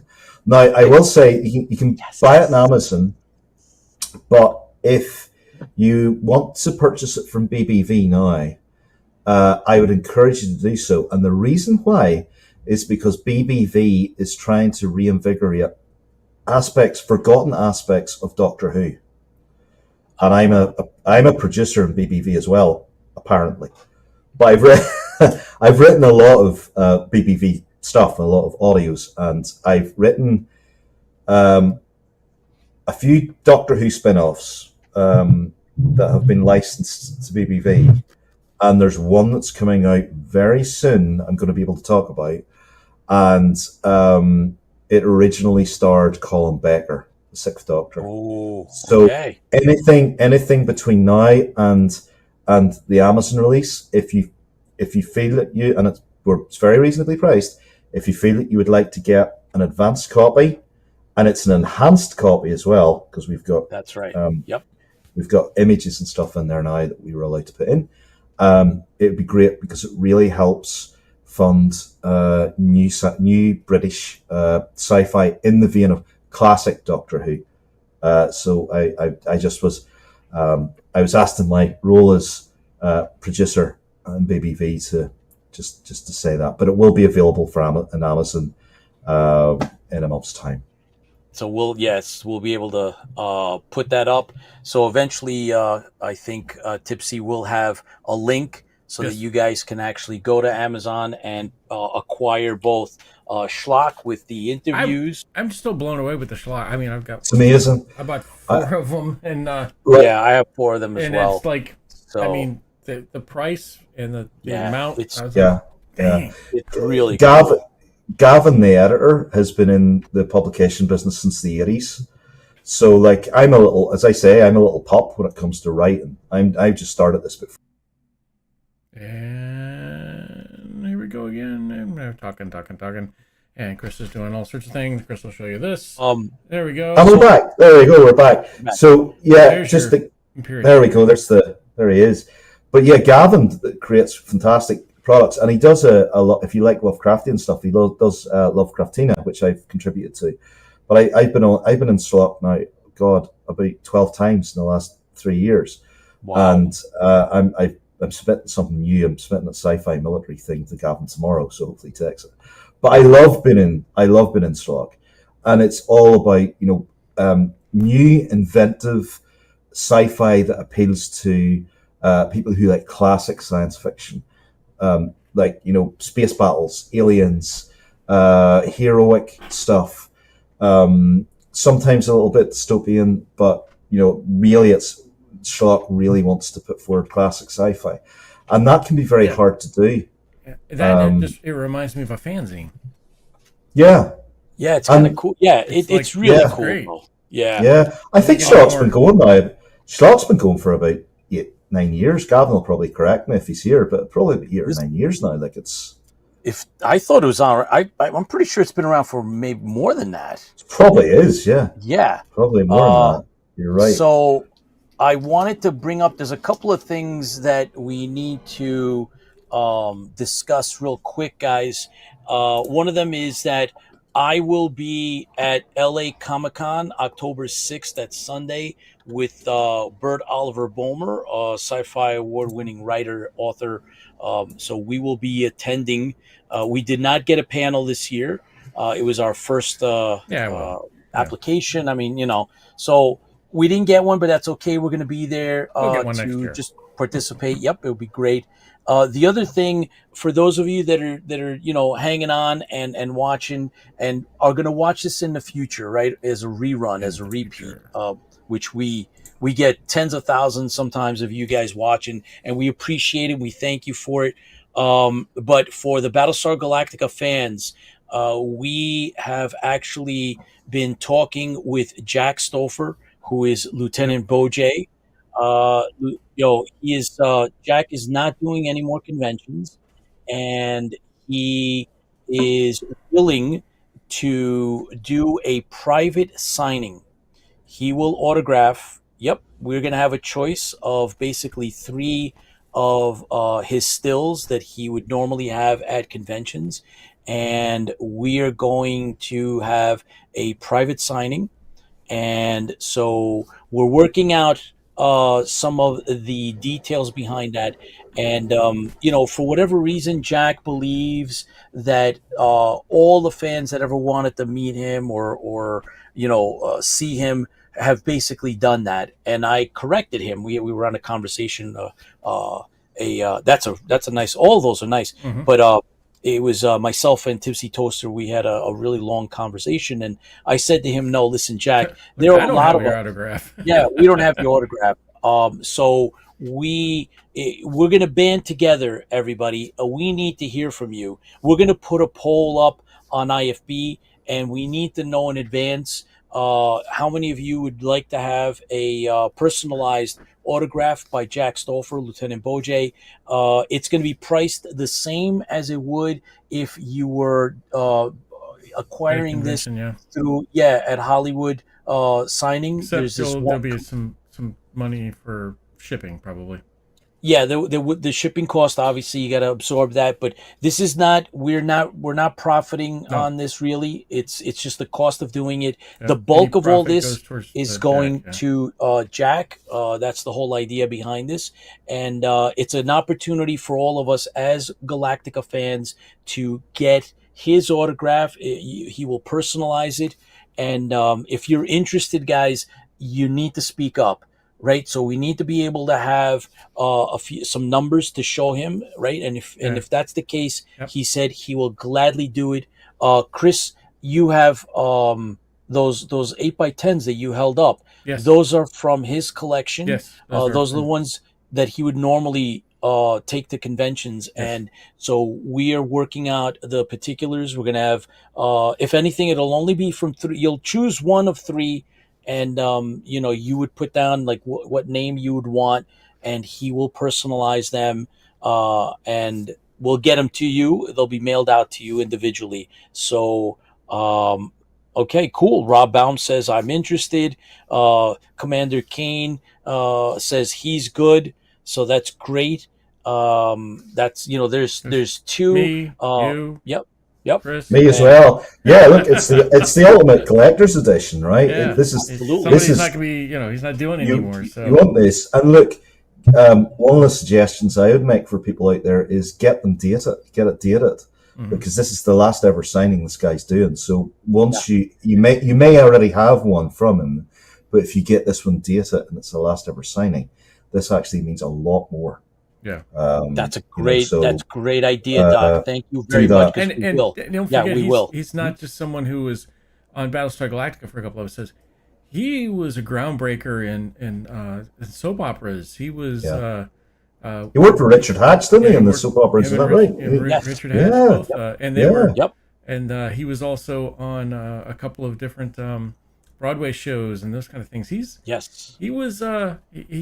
some great stories. So we're working on that as well. So good friends with Glenn Larson.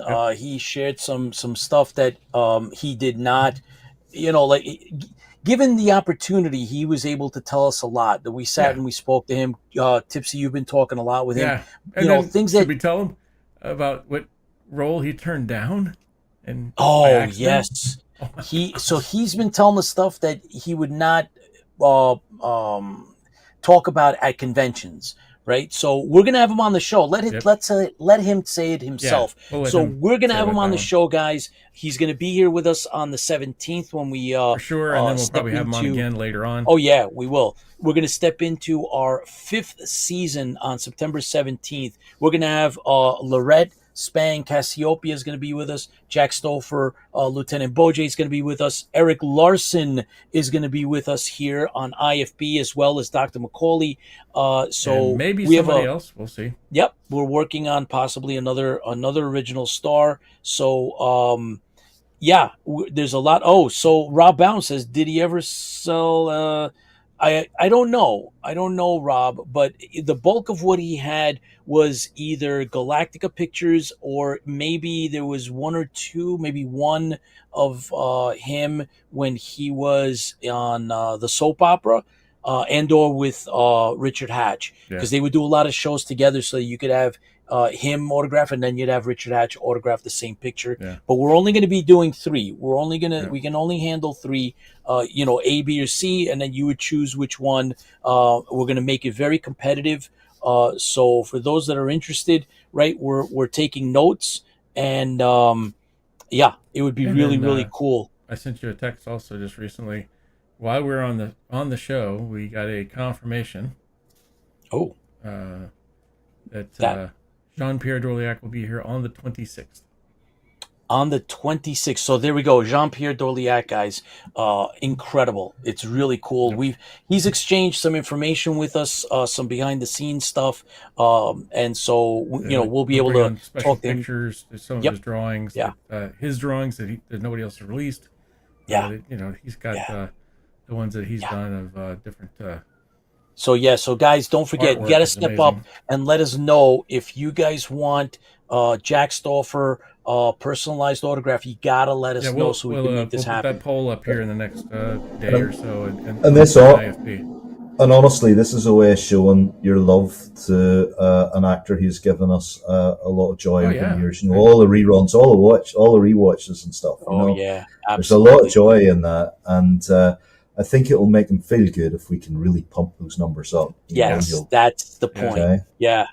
Because it's not about just the three of us or four of us getting an autograph. It's getting collectively all together, all of us doing that. It'll be kind of cool. And the great thing is he's one of the like Richard Hatch. He is one of the few actors. And I'm not saying all of them. Most of the actors were actors. He is an honest to God fan of Battlestar Galactica. He jumped in with Richard and filmed that Second Coming trailer. I mean, he did. He's a fan of Battlestar Galactica. Oh, he is. So that means a lot. Dr. McAuley, thank you for becoming. I finally got your background up, as you can see. I see that. Thank you, man. Listen. I love being here with you guys. I love being here with the fans. It's a great privilege to be in the middle of either side of you two. So there you go. We got to get to a yes. Well, hang up, Pete. I got. There we go. That's it. You know. We go. Hey, but no, that was that's it. There we go. Oh God, I'm getting old. My neck doesn't do that anymore. Anyway, but yes, thank you very much, gentlemen, and all the fans out there. Thank you very much. And Marv, what was it? Merlin's Munchie's coffee goes well with everything: breakfast, dinner, aperitif, crack and rum, everything. Last week I experimented with it, and then I had a beer chaser afterwards. Absolutely fantastic. Got that coffee buzz, and then I come down with a beer. It was amazing. Way to do it. That's right. It could have been a Johnny Cash song. Anyway. Thank you, Dr. McAuley, for bringing Clint. That was very, very cool of you. Thank you so much. Everybody, thank you for tuning in. We love having you on board. Keep clicking the thumbs up. Don't forget to subscribe. The Stranded Warrior obviously is doing fantastic. We're involved in 10 international film festivals. We've won Best Trailer in 2 of them, and this is just a trailer. So we've, honorable mentions, finalists, semifinalists, in all around, and we have more coming. So we're going to have more decisions. We hope, whenever that guy gets off his butt and starts doing some editing, maybe you'll get something done. However, I want to tell you that doing an amazing job, man. Absolutely have. Thank you to the team, to everybody involved, above the line, below the line, all of you. Dr. McAuley, our executive producer, thank you for doing what you're doing with us. We're expanding the horizons. I just want to let everybody know as we close, don't forget that by us, with your help, getting the Stranded Warrior out there, we're actually putting it in front of people that have probably never seen any kind of Battlestar Galactica. And think about that.